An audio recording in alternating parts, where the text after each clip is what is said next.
আজকে দেশবন্ধু সংসদ কর্তৃক আয়োজিত এই অনুষ্ঠানে ৭৫ বছর পূর্তি উপলক্ষে যে ফ্রি মেডিকেল সেবা প্রদান করা হচ্ছে, এটাতে আমি অংশগ্রহণ করতে পেরে অত্যন্ত আনন্দিত এবং অত্যন্ত গর্ববোধ করছি, কারণ এত মানুষকে আমি ফ্রি চিকিৎসা দিতে পারছি এবং এটা আসলে মানসিক একটা শান্তি অনুভব করছি। আর দুর্গাপূজার মতো একটা পূর্ণ দিনে এই পূর্ণ কাজ করতে পেরে অবশ্যই নিজেকে ধন্য মনে করছি। আসলে এলাকার মানুষের জন্য কাজ করার বা কাজ করতে পারার যে সুযোগ, সেটা আসলে নিঃসন্দেহে আমাদের সবার জন্যই একটা গৌরবের বিষয় এবং আমি এর থেকে নিজেকে আসলে নিজের গ্রামের বা নিজের এলাকার মানুষকে সেবাদান করাটা এটা আমাদের নৈতিক দায়িত্বের মধ্যে পড়ে আর কি। আমরা একটা বিনামূল্যে চিকিৎসা সেবা কর্মসূচি আজকে আয়োজন করেছি।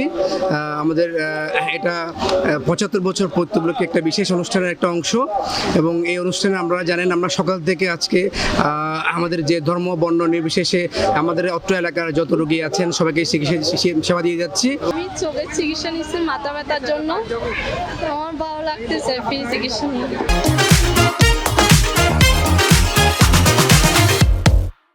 মঙ্গল যেখানে কল্যাণ সেখানেই তো আমাদের দুর্গাপুজোর সার্থকতা। সুতরাং আজকে এখানে অত্যন্ত প্রাচীন পাড়া, এটা যে দুর্গাবাড়িকে ধরো যে পাড়া, এবং এখানের যারা আছেন পুজো কমিটিতে যারা আছেন তাদের এই যে একটা প্রচেষ্টা যে সমাজের সবাইকে নিয়ে পূজাটা উদযাপন করা এবং চিকিৎসা সেবার মতো মহত্তর যে একটা কর্মযজ্ঞ, সেটাকে ঘিরে যে একটা উৎসব, যে আনন্দ, সেটাই হচ্ছে যে আমাদের বড় প্রাপ্তি।